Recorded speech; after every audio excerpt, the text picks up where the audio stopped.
And now, it's the Still Unnamed Podcast with your host, Petey Salas. Hey kids, and welcome to another exciting installment of the Still Unnamed Podcast, the tentatively titled Still Unnamed Podcast. And a funny thing happened. We've been toying with the idea of calling this For Pete's Sake. And, well, lo and behold, I fire up the old DVR and I sit down and watch the first episode of the new season of Family Guy. And what happens? Yep. Wouldn't you know it, Peter Griffin decides to, not exactly a podcast, he decides to start a comic strip. And guess what he calls it? Say it with me now. For Pete's Sake. That's right.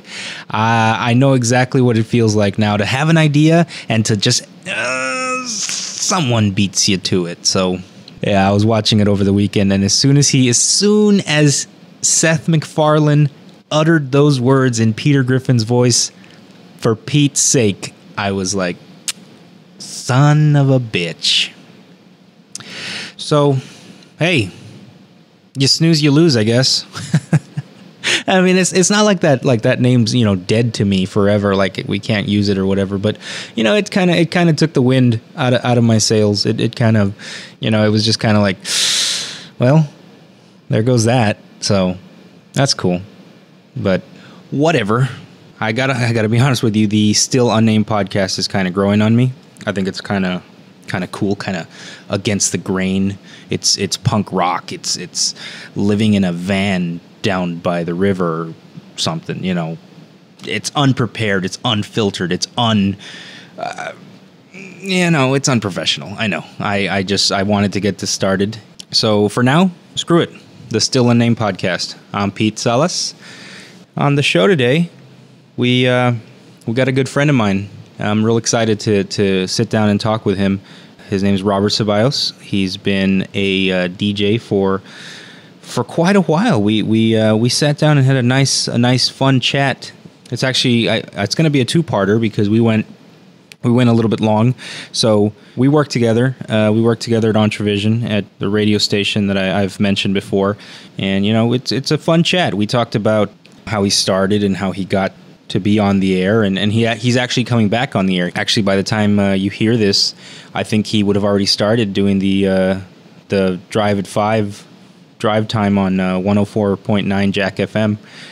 So it's really cool. I've been wanting to sit down with him, and he's got a good story to tell, and he told it, and he was gracious enough to invite me into his home, and we sat down and we had a nice long chat.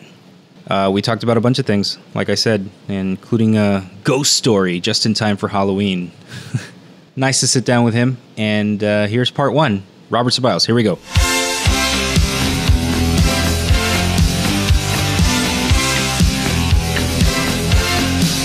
This is, that's funny.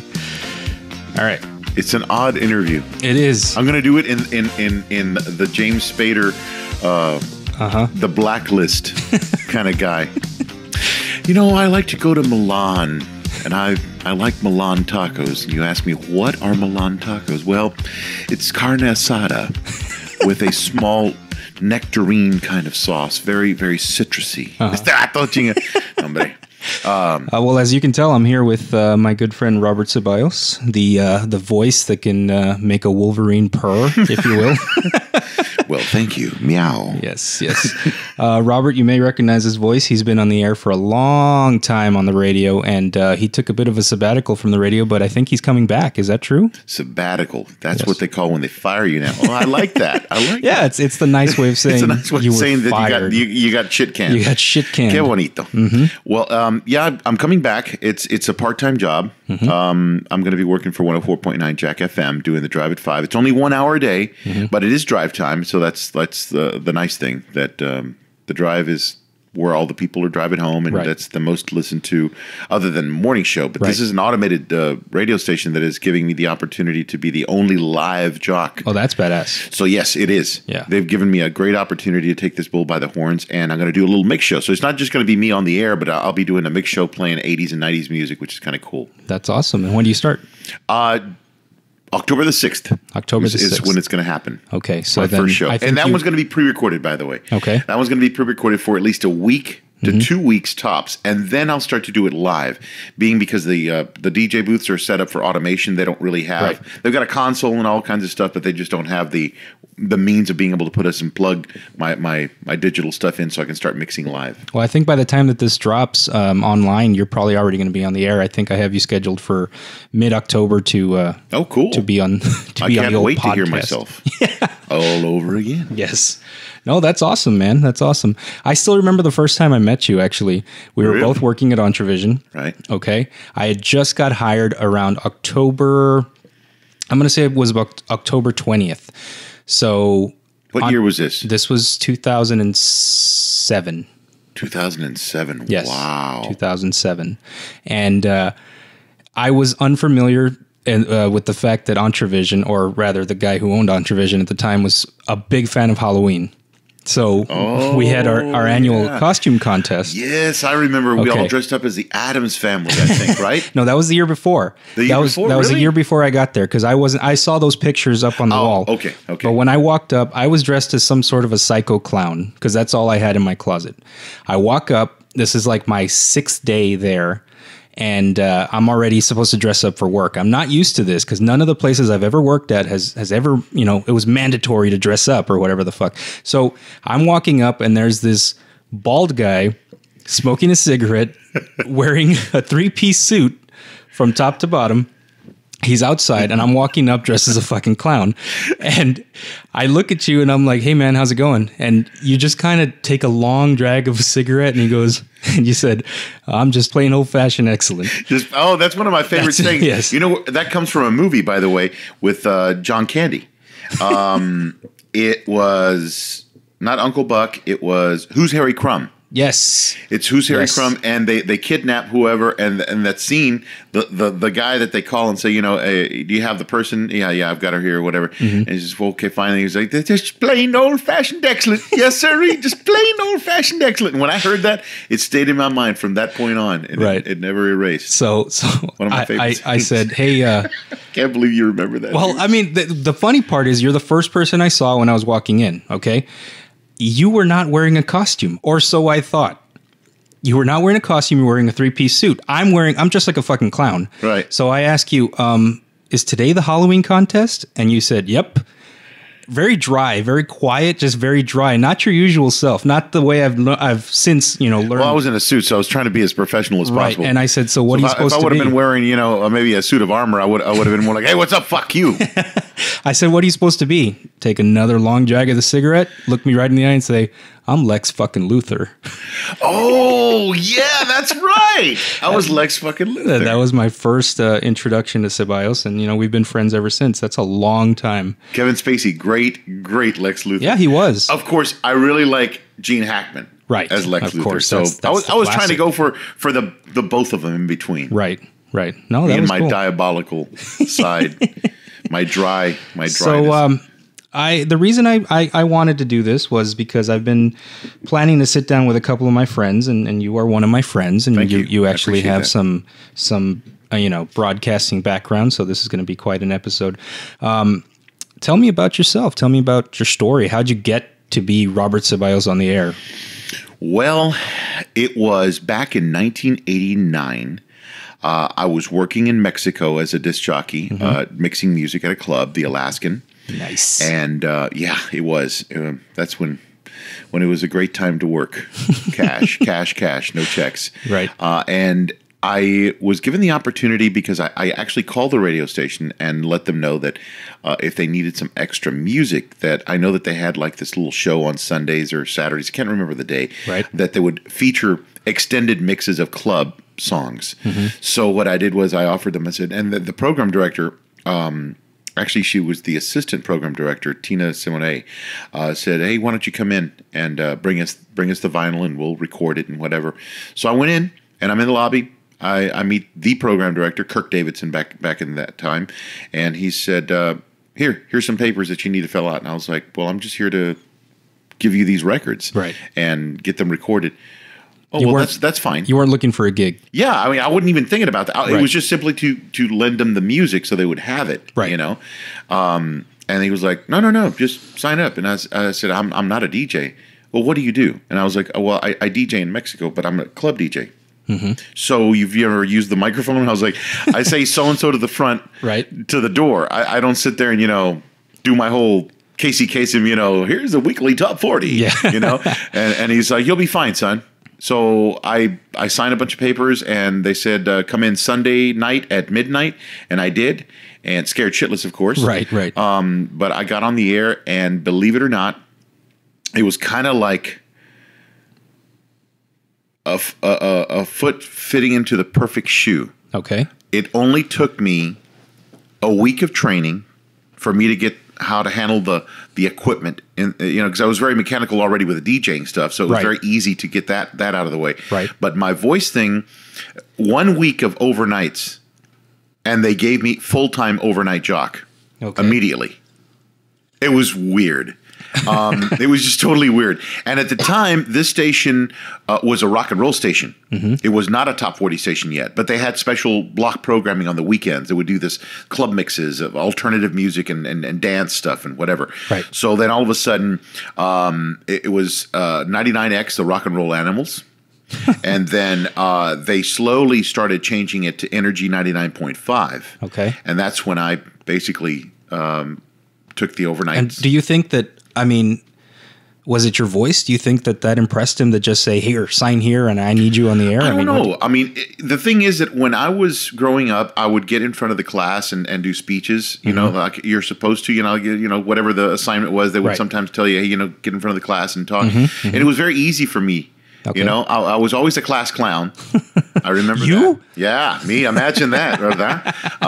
It was very weird because it was it came easy to me to do this. Right. But I never thought that this is what I was going to do. And all my life, this is what's so weird. One night that I was all fucked up.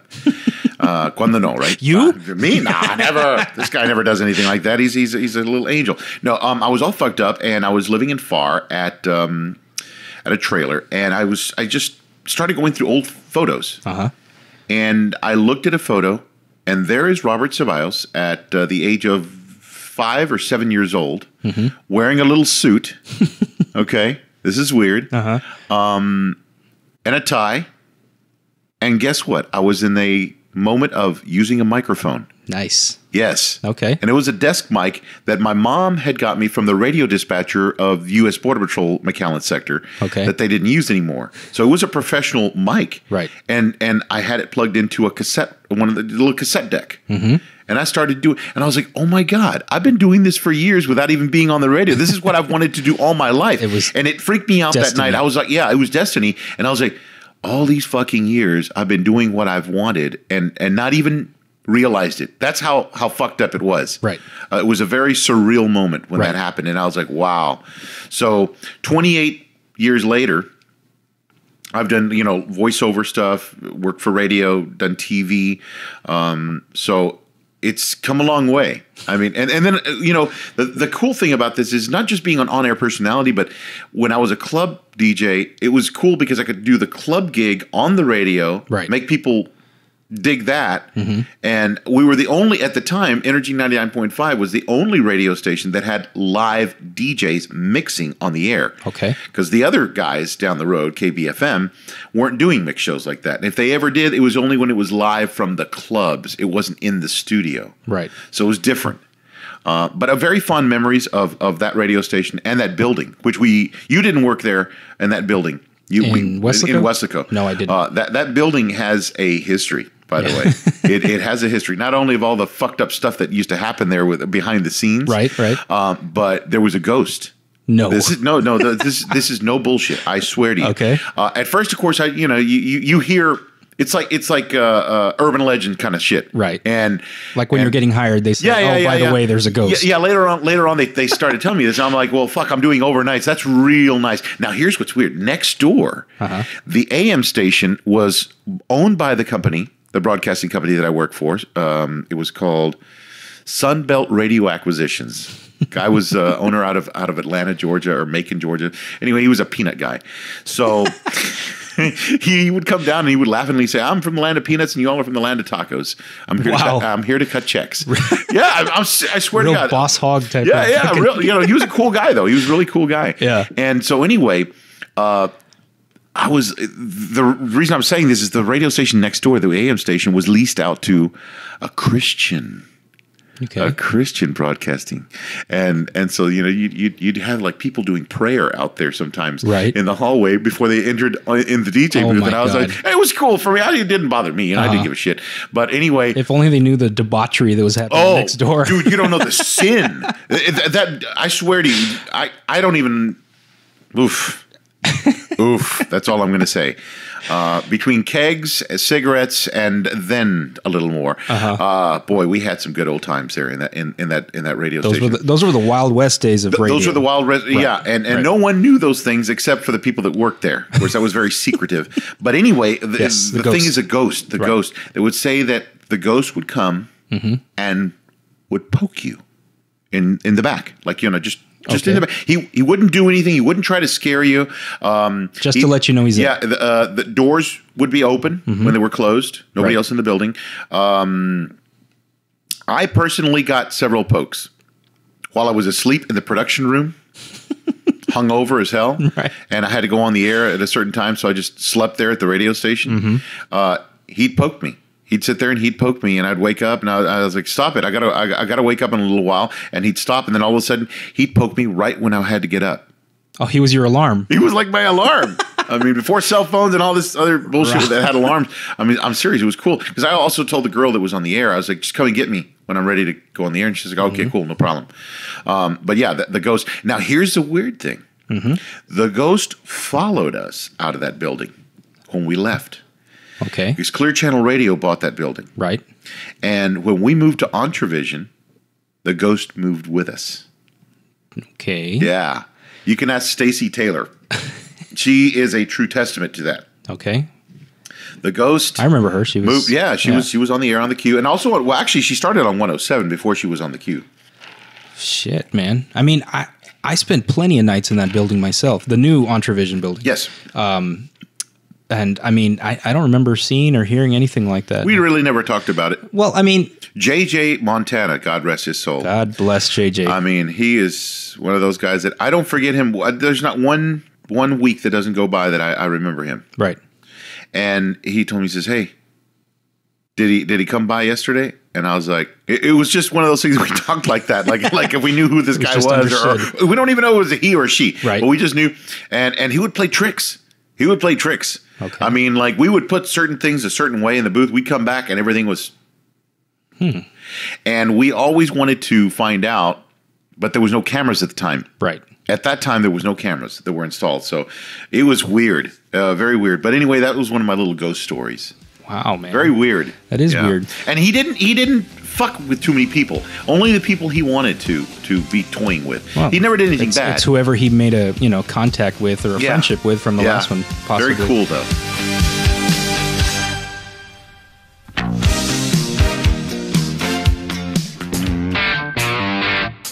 And I think that's a good place to stop right now for this week. Well, that was him. That's Ceballos. That's the man can talk, The man can spin a yarn. Let's put it that way. But like I said, this is just part 1 of 2. Next week, we're going to get into more tales of the Wild West radio days that have since gone by. And we also get into, we share a couple stories about our boss at the time there. A guy named Larry.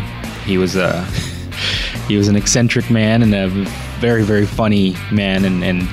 But that's all next week. So I hope you guys come back and catch the second half of that. And real quick, before we close the show, I want to share something that happened to me with you guys. Like I said, I've been getting some really, really great comments and messages from friends and family and new friends that have found the show and that have liked the show, and some messages from people from different parts of the country that have, found it on YouTube, and just people I don't even know, which is, amazing. But not too long ago, I got a message from an ex-girlfriend, a former flame, if you will. Actually, my very first girlfriend that I've ever had, from back in high school. And turns out she's a fan, and she lives across the world. She lives in Europe, and she was coming down to visit her parents recently, and she wanted to catch up, to meet up. Now, keep in mind, I haven't seen her in, I'm going to say, 12 to 13 years. And I was nervous, and I was excited, and I agreed, which is big for me.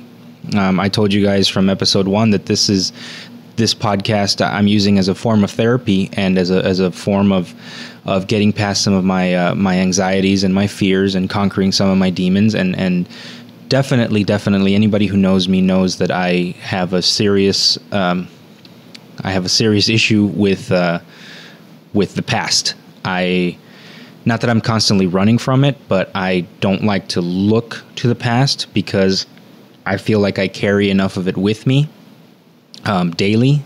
Past experiences, past failures, past relationship failures, business failures, whatever you want to call it. Like it's hard for me, as I'm sure it's hard for a lot of you, to accept that, and to accept the past and what's transpired to get you to where you are. And one of my biggest issues is letting go of, specifically relationships. And to have not only an ex-girlfriend, but my first girlfriend want to meet up with me and want to see me and want to hang out, to catch up on life like that. The old me, the old Pete, would have absolutely said no, would have just found a way out of it, would have made up an excuse, because the old Pete didn't want to deal with that type of shit.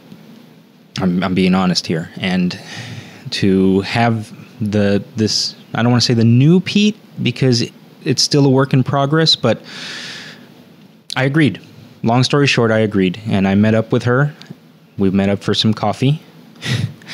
And 7 hours later, 7 hours of conversation later, we came to an understanding that, we might have been 16 at the time that we met, but there was true love there. There was at a very young age, and I think that helped open my eyes that a lot of the problems that I still have now with relationships and life in general, like they were spawned out of that very first relationship.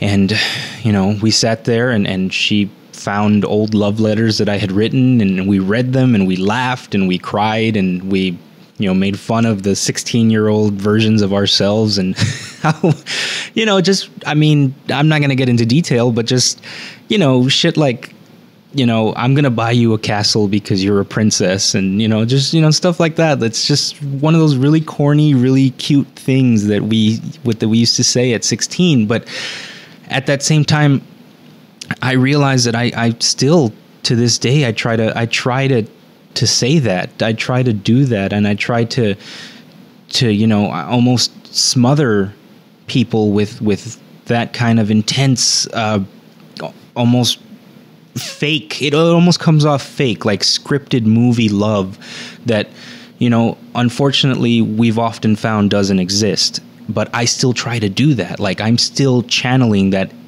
inner 16-year-old first time love, and just like vomiting this love all over them. And I still do that, and that has that really opened my eyes. I don't know if I'm explaining it right, but it was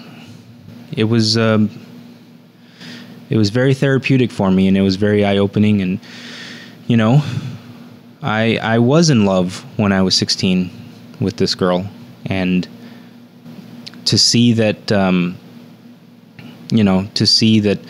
not just me, but, by her own admission, like, we have still to this day are looking for that exact same love that we had, or that feeling that we had for another person, 16 years ago, or whatever it was. Like 16 years later, the 32-year-old version of us is still seeking that feeling that we had when we were 16. I'm not saying I'm trying to recapture lightning in a bottle. I'm not saying that, I'm not implying anything, and I wasn't expecting anything other than, to catch up with an old friend, really. But I learned so much, and it was so eye-opening, and it was just a genuine, beautiful moment that I've never experienced before, because I've never allowed myself to experience that before. I've always shut the door on relationships, on the past, on people, in my past, that once they're done and once the relationship has ended for whatever reason, their fault, my fault, whatever, it's like they never existed to me. And that's not healthy. That's not healthy at all. And I've lived that way for too long. So I don't know. This was just kind of a chance to get out of my comfort zone, so to speak. And, it was beautiful, and it was touching and sad and eye-opening, like I said. And I think it's really going to help me move forward. It's rare when you get a chance to go full circle and you go back to the beginning, to your origin, to your genesis, and you get to not only see the foundation that you're standing on now, but you get to actually see the building blocks that helped build that foundation. It's never too late to fix things. It's never too late to start new. And once you've realized some of the mistakes you made and some of the the impossible expectations that you've set on yourself, for yourself, that you expect from other people, that's just not going to happen. You end up getting disappointed, or you feel like you're ending up disappointing somebody, and it all can be traced back to your first love and who taught you how to love and what you thought the definition of love was. But it's never too late to to take that and learn from it. And I think that's what I learned this weekend. And it was I really thank her for being able to provide that for me. It was awesome. So she's a fan of the show, so I want to give her a shout out real quick. She knows who she is, and she's supposed to maybe be back down here sometime around January. So I think I'm going to have her on. She agreed. Many times during that conversation, we were both saying like, "Fuck, we should have had microphones out," but that's okay. That was our conversation. That was just for us. That was just something that needed to happen between the two of us. And, maybe in January I'll have her on and you guys can meet her. And she's down. If she's down, I'm down. So I feel good. So anyway, that's all for this episode of the Still Unnamed podcast. Thank you so much for listening. And real quick, I want to remind you guys to follow us on Twitter at Pete the Third and at Facebook.com/Pete the Third. That's PETETHETHIRD. And I also want to encourage you guys to like, share, and subscribe. We try to drop these for you every Tuesday morning. And special thanks to our sponsor, Chico's Bail Bonds. And honestly, many, many, many thanks to you guys for listening. I mean it from the bottom of my heart. Thank you for lending me your ears and, keep sending me the comments and the messages and the hate mail. And I appreciate every single bit of correspondence that we have. We're rolling along. I like where this is going. Getting some positive feedback. It has already spawned a therapy session. Anyway, so for now, this has been Petey Salas here at the Still Unnamed podcast saying, Happy Taco Tuesday.